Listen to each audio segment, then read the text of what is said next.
we do have this electricity problem in Lebanon. We don't have electricity. We only have 4 hours of official electricity. And usually this gap is filled by private generators, small scale diesel generator. They sell you electricity for a monthly subscription fee. And usually it's very expensive, very noisy, very polluting, bad service. So the cost of a kilowatt hour would be around 50 cents per kilowatt hour. That's like one of the highest in the world. And this high cost of energy is damaging businesses a lot because the operational cost of businesses is very high because of electricity. If you are an industrial company, you rely heavily on electricity. So how can you compete with 50-cent kilowatt hour cost with electricity? Even if you work in other sectors like agriculture needs irrigation.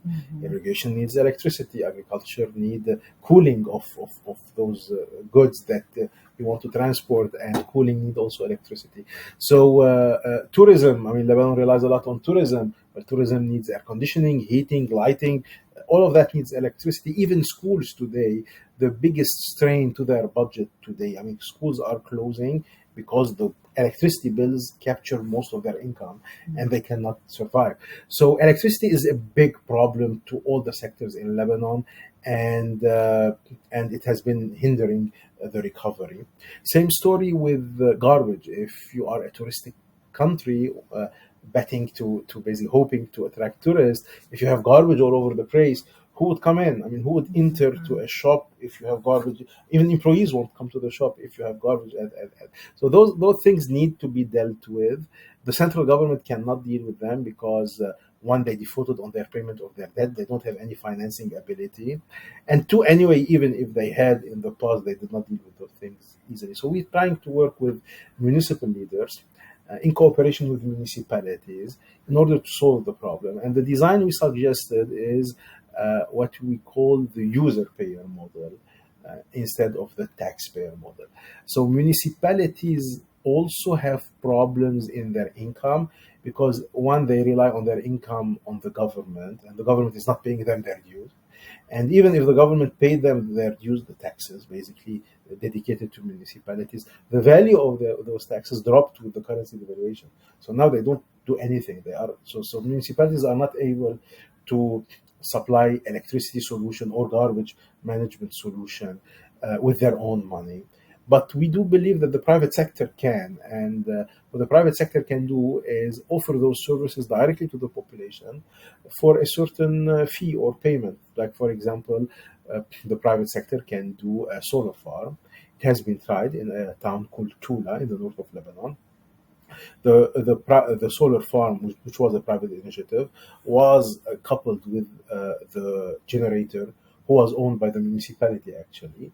And now Tula have 24 hours of electricity thanks to this solar farm, this hybrid system, where during the day they get their electricity from the sun, and when you don't have the sun, they switch to the generator.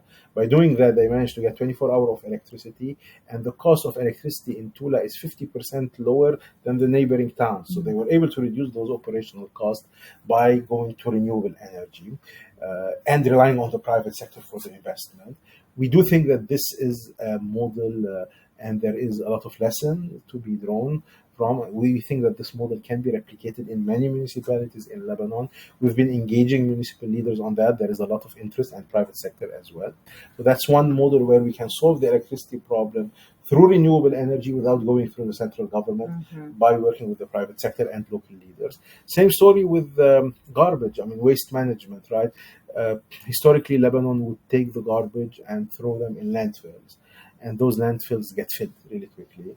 And when they are filled, the garbage will come back to the street. Municipalities sometimes burn it, so you convert it to an air pollution unbearable, so bad solution. One solution on that level would be to allow private companies, to come into the municipality and do some waste treatment facilities, right? Where they would send their truck to homes, take the garbage to the factory, and treat the garbage over there. And household would pay a certain subscription fee, monthly subscription fee, to get rid of their garbage. Of course, the subscription fee would be way lower. It might be even zero if the household is actually doing sorting the waste, right? And if the household does not sort the waste, they would need to pay for somebody who would sort it for them. This system would allow to solve the waste problem in Lebanon. However, it needs an involvement from municipalities, because in Lebanon, they would throw their garbage from the windows on the streets in the public areas instead of paying for somebody to get rid of them, right? So you would need the municipality to have a municipal police that would fine anybody who would throw the garbage on the Some street. enforcement mechanism. Absolutely. Right. And if they do that, then there would be a market for private businesses to offer those services to households directly. And so we do think that this cooperation between private businesses and municipalities can open the door to solving the waste management problem, to solving the electricity problem, reducing this burden on local businesses, and help them cope with the current crisis and probably, kickstart again.